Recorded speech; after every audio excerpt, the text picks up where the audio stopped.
We are on White Beach in Boracay in the Philippines at sunset at the end of a month in the Philippines, which has been really nice. We were just interviewing Paulo Rosales, a world champion kite surfer, kite instructor, and our guide here in Boracay. So we've interviewed many different professionals involved in ocean conservation. They've said many different things. They come from many different backgrounds, but do you feel like there is a common thread between the message that they were giving us? One thing that kept coming up was the need for greater education throughout all groups within the society. So more information about the environment, the natural environment, more education on how to protect it, more education on what damages it and what doesn't, and what can protect it. I think that was kind of a common point that a lot of people made. When I first got here, I was like, oh, I'm going to come up with all these ideas, and what I realized was like, it's like you walk into someone else's house and then start thinking of ways to change it, and I just felt like it wasn't my place in Siargao to just start, suggesting ways that things should be different. And there's lots of poverty that needs to be focused on, and so that conversation is more about, is environmentalism anti-development when they need it so much? And I think that's another point that might need to be discussed here, which is being pro-environment is being pro-development. You can make money by protecting the environment. I think sometimes that's lost.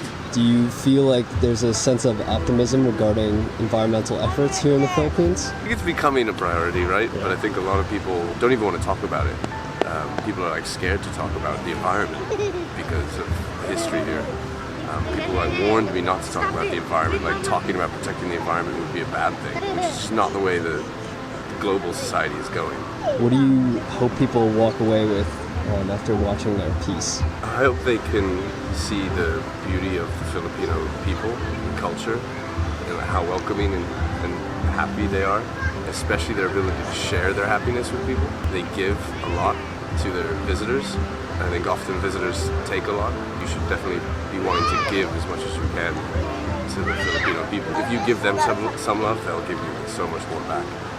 My experience here with Filipinos was primarily with the water sports individuals, so a lot of surfers. So I would play in the ocean, documenting them, the surfers and the surf instructors, and it was really the local surf instructors in Siargao that were having the most fun, right? They were getting paid to be in the water, but they really connected with everyone, and so sharing those moments with people, I really enjoyed that. What is next for Justin Davey?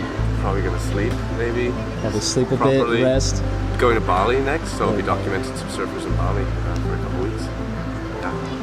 Well, how do you feel after 30 days with Michael? I feel like we got to know each other. Feel good, man. Yeah, it's been really nice.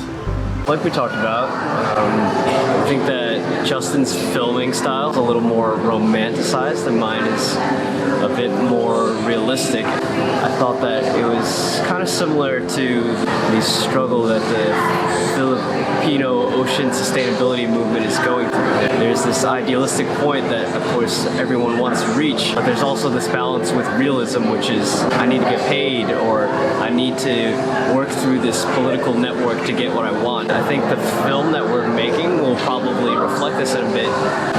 We want to show this beauty and kind of point to this beautiful past that was there before all the development.